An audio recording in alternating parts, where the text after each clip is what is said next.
On today's episode of Locked On 76ers, get back on the floor tonight once again with the Washington Wizards. And one question that comes to mind for Keith and I, how do you get Tobias Harris more involved in the offense? We figure it out next right here, Locked On 76ers. You are Locked On 76ers, your daily Philadelphia 76ers podcast. Part of the Locked On Podcast Network, your team every day.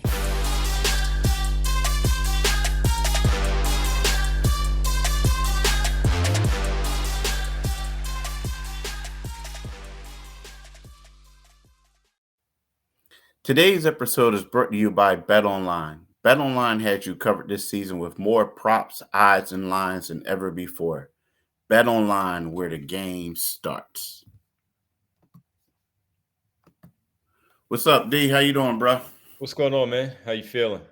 I can't complain. Be back home?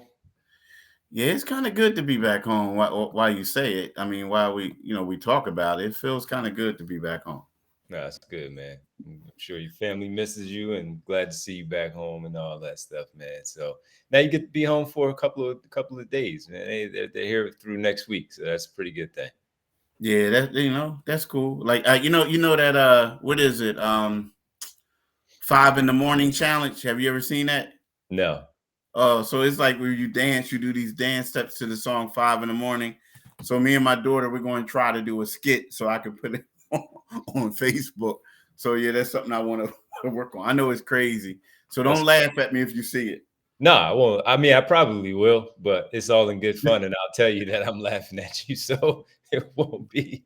Yeah, but go for it. I would say do it. I think I did some dancing on live TV when I was filling in on the afternoon show here on the station. So yeah, so we embarrass ourselves sometimes. It's okay. It's all in good fun. Yeah, it's all in good fun. Did you see a lot of Halloween costumes last night? Down at the game, yeah, I saw a couple at the game. It was weird though. Like it's funny because the cheerleaders down in DC, I guess they were trying to be like Freddy Krueger. They all had on like Freddy Krueger outfits. Okay. And then you had some other ones. I'm like, of all things y'all can be, y'all want to be Freddy Krueger. Like, you know what I mean? It was just crazy. Like, and I guess I don't know. It just they took an L in Freddy Krueger outfits. I don't know, but like it was just crazy. Yeah. But it was a lot of Halloween costumes. It was some crazy costumes I saw at the game. Yeah, I only saw two in general. On TV. For the game, which were Bradley Beal and his family, the Flintstones. Oh. And which is pretty cool. The kids and his wife, they were all the Flintstones. And then Montrezl Harrell on this walk-in on the Sixers social media account saw him with a mask on, but I didn't really know what he was. But yeah, that was it. It was seemed pretty quiet, pretty tame there. Yeah. Well, you should have saw the outfits, James and I saw those. They could be Halloween costumes. Yes, I don't even know if they were Halloween. Like they weren't. They were like they were talking in the locker room was funny because they were clowning George Niang. He just had on regular because he was clowning them. And they like, nah, you don't know, you don't get it. This is swag. This is swag. No, it wasn't. No, it wasn't. But see, here's the thing, though. Let me ask you this. Yeah. If you had as much money as they did, and you can just get away with that, and no matter what, people still like, oh my God, that's him. Would you wear it? Nah. Oh, okay. No, just because my personality is, even over all these years, my wardrobe hasn't changed much. You know what I'm saying? It's the same stuff that I've liked before. You add on a few other things, but I'm never that daring to wear the stuff that they wear, despite any amount of money. I don't think I would. I don't think I would do it. They'd be like, "Oh, he's boring. He's like Tim Duncan." Yeah, he doesn't wear anything. Well, I'm gonna tell you this. I got a pair of Harden sneakers. I had them like for a couple years now. Before he got here. Yeah. Before he got here. Yeah, exactly. But I won't wear them. Like my daughter hates those sneakers. They got like flowers on them. They got like planes. They got all types of stuff. And my wife is like, what are you doing? You're embarrassing us when when you go out, right? But look, the deal is, it's like this, man. It's one of those things where I like them. They're different, but I can't wear them anymore.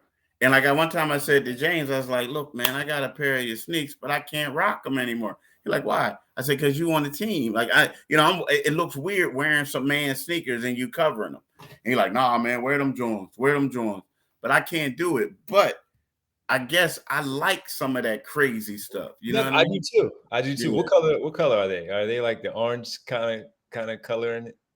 Yeah, but they're blue. They look like clouds. It's like a cloud. It's like a sky, and then you see clouds, and then you see birds, and then you see all planes. You see all sorts of stuff.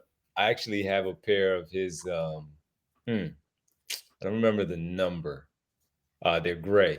And when I buy basketball sneakers, mostly I buy basketball sneakers to play in them. So I have a pair of his. I like them. I actually liked another color, which is why I asked. They were more of like an orange creamsicle color. Yeah. They were sold out. So I settled for this color, which is cool. And they were actually pretty comfortable. They seemed a little heavier than I normally like. I like the lighter shoe. Kind of heavy. And but I do have those, and I have a pair of Embiid's that I have, a pair of his sneakers, but they were sent to me from the company, so I didn't pay for those. Yeah. I didn't get those. But the thing I like about the Harden sneakers, though, like I know you like the padding it has around the ankles and stuff. It like they fit like a Rydell helmet. Like you played football growing up, Little League, did you? No, I didn't play, but I know what you're talking about. Yeah. Like how they had the padding. Yeah, so it's like that around your ankles. But man, we talking about sneakers, man. People don't. What's wrong with that? This wrong with that? I mean, it's great. Hey, look.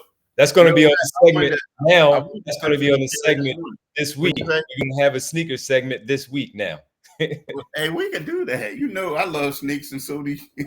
Yeah, absolutely. All right, well, we could do that later in the week, maybe leading into Friday's game against New York, and talk about some of the sneaker things going on with the 76ers. But Keith, we need to talk about Tobias Harris, man. He wears Nikes, by the way, in case you didn't know. A lot of Kobe's and a lot of the newer, I forgot the name of the new ones that they all wear. I'll have it before we're done. But he takes 10 shots per game so far on the season. And Embiid, I think, averages around 18, Tyrese Maxey 14, and James Harden 15. Tobias Harris is fourth on the team at 10. And I don't have a problem with him being fourth on the team. It's more about where he gets his shots and how they help him get his shots, where he doesn't have to always work one-on-one and late shot clock situations on the season right now, averaging those 10 shots a game. And I'm a little unprepared for that one part because I didn't see what his overall average is for the season after last night's game, the update. So what do you make of so far what he's doing? He's averaging 13 points on the season, 13.1 points per game. And he is shooting 47.6% from the field, 6 boards, 2.4 assists. What do you make of his numbers this year? 13. I thought that he would be somewhere between 14 and 16, quite honestly, because of the offensive firepower that they have with Tyrese Maxey now stepping up his game. 13 is low. Doesn't seem like he's comfortable yet. How do they get him more involved and have him in a better situation as an offensive player, which is the fourth option? Yeah, and not only is he averaging, let me just say, I think he is averaging 10.5 shots. His career average is 13.1, right? He's shot no lower than 14 since he's been with the Sixers. I think they just got to, a lot of times he's the person that's really suffering whenever they have like the stagnant offenses, right? Like the ball doesn't swing. A lot of times you got him in their offense. They got him on one side and they got Tuck on the other side, but they just don't go to him. I think in order for them to get them more involved, you got to continue to swing that ball. You got to have better ball movement. And like there are certain people saying, bring him off the bench, bring him off the bench. No, that's not going to matter. That's not going to help because first of all, he's a starter. And second of all, it's kind of like the way that people stagger stuff in the NBA nowadays. Him going to the bench is not going to improve his shot attempts. All it's going to do is like, okay, well, you're playing with Maxey or you're playing with Harden, and they're still going to dominate the ball. So I feel like, a guy like him, as a fourth option, they're not running a lot of plays for him. You just got to swing the ball. You have to. That's my thing. I know it sounds simple. It just doesn't happen as much as he would like, as much as the fans would like to see it. But I just feel like they got to swing the ball. Now, again, they do it against the teams that they know they can beat.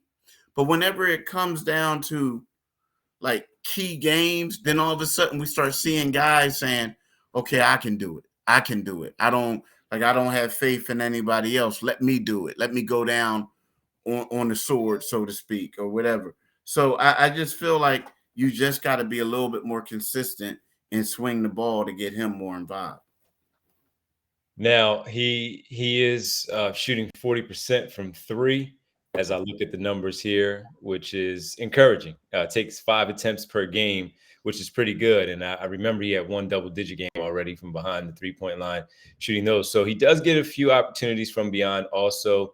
And I just wonder if, these one-on-one situations, he does have seemingly a lesser defender on him now because of the perimeter work done by Tyrese Maxey and James Harden. So he'll get it seems like he'll have an advantage there with his matchup. I just don't like the fact that oftentimes he gets the ball and has to speed it up because of the shot clock occasionally running down, and he has to then make a quick move instead of. And I do want him to make quick decisions on his shot attempts and don't cater to them all the time. Sure, ball movement and all, but don't defer. If you have a mismatch, take the shot and take the shot and make the shot. I remember one possession he had Bradley Beal on him, and he worked him 1-2-3 dribble, got to the middle of the paint, quick turnaround jumper from about 13 feet out, and he knocked it down. Do that, because there are going to be those times where you have those smaller defenders on you, 6'9", and shoot over them. Don't worry about Embiid, Maxey, and Harden at that point, because they are always going to get their shots. Get your shots, and I think that would be a better result in the general for the team if Tobias Harris can start to get, more comfortable with the shot attempts that he is getting and getting them in good spots for him overall. I agree. Yeah. By the way, I wanted to make sure we welcome you all to Locked On 76ers. We thank you. That's Keith Pompey. I'm Devon Givens from 97.5 The Fanatic. Keith from the Inquirer Sixers beat writer that he is. And we thank you for making Locked On 76ers your first listen every day. And remember, Locked On 76ers is free and available on all platforms, including right here on YouTube at Locked On 76ers. Keith, with that, Tobias Harris still in the starting lineup, and he should remain in the starting lineup, as you talked about. The next 5, though, if Embiid is good to go with the non-COVID illness that kept him out of Monday's victory over the Washington Wizards, they host the Wizards on Wednesday, 6 o'clock start time. A lot of that due to the Phillies playing in game number 4 now of the World Series, since things were pushed back for them because of rain on Monday. So Tuesday, Wednesday, Thursday, early start for the Sixers, 6 o'clock. Joel Embiid, hopefully back. We need to talk about, again, a quick rematch of the home and home, Washington and Philadelphia, how this one will play out. And we'll also later on get into the latest news where it looks like Boston Celtics suspended head coach Ime Udoka may have a new job in Brooklyn. We'll talk about that at the end of everything right here on Locked On 76ers. Before we do that, let's talk about BetOnline. BetOnline is your number one source for betting football and the start of the new basketball season. Find all the latest player developments, team matchup, news, podcasts, and in-depth analysis on every game. And as always, BetOnline remains your continued source for all your sports wagering information with live betting and up-to-the-minute scores for every sport out there. The fastest and easiest way to check on all your favorite games and events, including MLB, MMA, boxing, and golf. Head to the website today or use your mobile device to learn more. BetOnline, where the game starts. That's right. Get it all in there. Get ready for these games tonight. It should be a fun one. And the World Series. You might as well jump in on that also. Listen, thanks for making, again, Locked On 76ers your first listen. For your second listen today, check out the Locked On Sports Today, from the games that matter the most to the biggest stories in sports. Go beyond the scoreboard and behind the scenes with local experts and insights only Locked On can provide. Locked On Sports Today, available on this app, YouTube, and wherever you get your podcast. All right, Keith, game 2 this week against Washington. Sixers had their way with them. They're a better basketball team, in my opinion. Now 4-4, 3-4 for Washington. Maybe Joel Embiid is back. We don't yet have an answer for that at this time. But in the event that he does play, looking at it in that way, the Sixers should still be able to walk away with the victory over the Washington Wizards here and pick up win number 5 on the season, winning their 4th game in a row. Yeah, they should. I mean, they should. The Washington team. I don't know if is it me or you, but like Brad just didn't look his normal self yesterday. He has not. Nah. And I've watched him like 3 times this season already. He has not. He seems like he's just out there. He can get 20 in his sleep, and he had 20. But he just seemed to be out there, just on the floor. And it seems to be that that the other guys on the team pick it up too, because typically I'm so used to like people deferring to him. It was like he was just like you said, out there. It was like he was missing shots, and then they weren't looking for him at times when they had the ball. It was like, I'm getting mine right now. But that team, it just, what that team is? What? You know how you said early on about the Sixers and their problems that were happening at the moment? These were the same problems that they had before coming off the bench, where you just now change the faces in the uniform and it's the same issue. Yeah. They keep making changes, and it seems like it's just the same basketball team every time out now. And no matter who is in that uniform, even when Russell Westbrook was there and they made it to the first round to take on the Sixers after making it to the play-in, they weren't really a threat. They just had Russell Westbrook on the team with Bradley Beal. It was John Wall and Bradley Beal all over again. That team is just not good. They have a decent young head coach in Wes Unseld Jr. They have pieces, but they don't have enough pieces to actually compete in the Eastern Conference and ultimately in the NBA. I heard him on the JJ Redick podcast, The Old Man in the Three, before the season started, and he was very optimistic about the changes that they made, the development of Kyle Kuzma as he grows as a player, and adding Kristaps Porzingis where they have him from the beginning of the year, Monte Morris, Will Barton, all of that. That's not going to win you anything. And they're just a bottom of the conference team. The Washington Wizards are. They're going to compete and win some games, and they have an all-star level player in Bradley Beal. But in the end, he's probably the second best player on the championship team, if not the third best player on the championship team. And right now, seems like he has been just going through it right now, the motions, if you will, of just being out there. And that can be deflating, I guess, at some point when you're just constantly going out there giving all you can effort-wise, and you end up with the same results every time, no matter the changes with the bodies in the uniform. Yeah, I was thinking that, but he got paid. He's excited about that. But I was that part is good. Yeah, that part is good. But I was looking at it down there, like the atmosphere. I know it was Halloween, but it was like a half empty arena. I shouldn't say half empty, but I looked at the stats. We looked at the stat sheet after each and every game. Yeah, I think the number was like 13,000. Yeah, it was low. I mean, it was like to a point where I was wondering why they didn't bring people down, like from the cheap seats. Yeah. I always from the nosebleed. Like, yo, come on, y'all! Happy holidays! It's Halloween. Come on down. Come on down. Yeah. Like the price is right, but it was. I don't know, man. It was. I'm never afraid when the Sixers are playing Washington. I'll just say that. I was always fearful of what he may do, like dropping 60. We've seen that from him against the Sixers. He just, to your point, he just doesn't have that type of vibe going on right now where it's fearful that he can go off for 40 points in a game. Did you see when Kyle Kuzma had that breakaway dunk and then missed it? Yeah. It was just, I don't know, a comedy of errors. But the thing is, though, let's be real, though.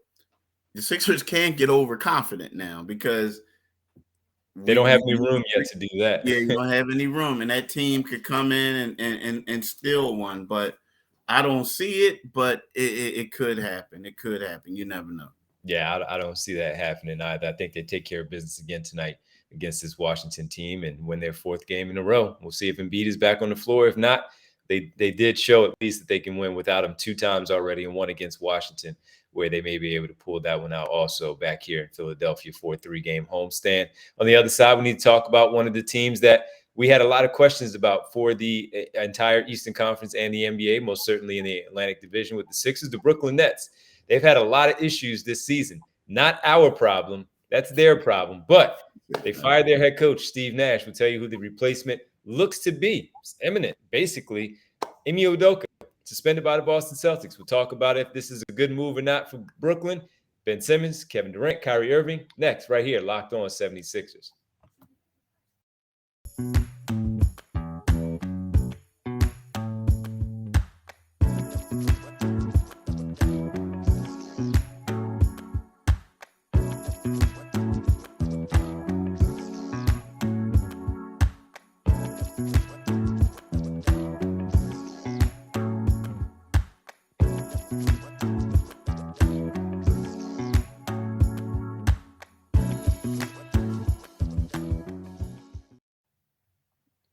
Welcome back to Locked On 76ers. That's Keith Pompey. I'm Devon Givens with you.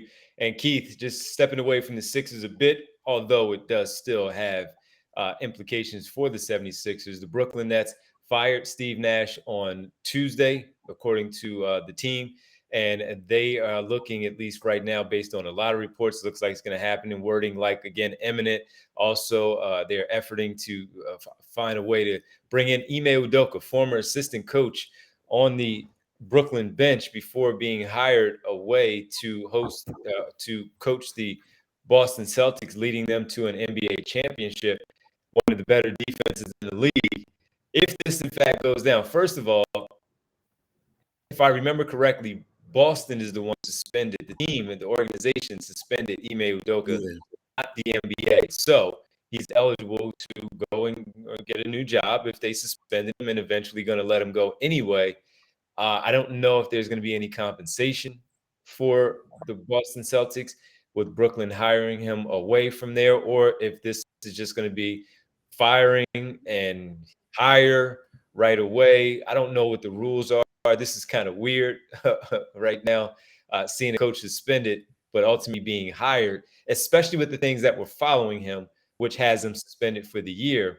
Now it looks like they may have a thing with Ime Udoka. They still have to deal with the Ben Simmons issues that he has. And right now there's a firestorm going on with Kyrie Irving for some of the things that he has posted on the social media when it comes to his beliefs. So, Keith, number one, how do you look at this, first of all, helping the Brooklyn Nets if this all goes through with Ime as the head coach? When you look at Ime, he's a guy that, they think can tighten up the defense, right? And he and can command respect to the, Kyrie, KD, Ben Simmons, right? Because, people forget that Udoka spent the season, on Steve Nash's bench before accepting the Celtics job. So I believe it's just one of those things where he's a guy who they feel familiar with. He was a part of USA basketball. He was also, like I said, an assistant there. And I just feel like he's a guy that Kevin Durant and them respect. I mean, they look at him, they see what he did with the Boston Celtics last year. Probably some of them was probably wishing and hoping and praying that he would have been the coach sooner. So I think it's a good fit. Now, again, it adds to the circus. I mean, it adds to, you got the Kyrie situation going on. You got the Ben situation going on, So now you got Udoka going on, and people are going to ask questions about that, about what happened in Boston. But, it seems like they're going to make the players happy. And this is the guy that can make them happy.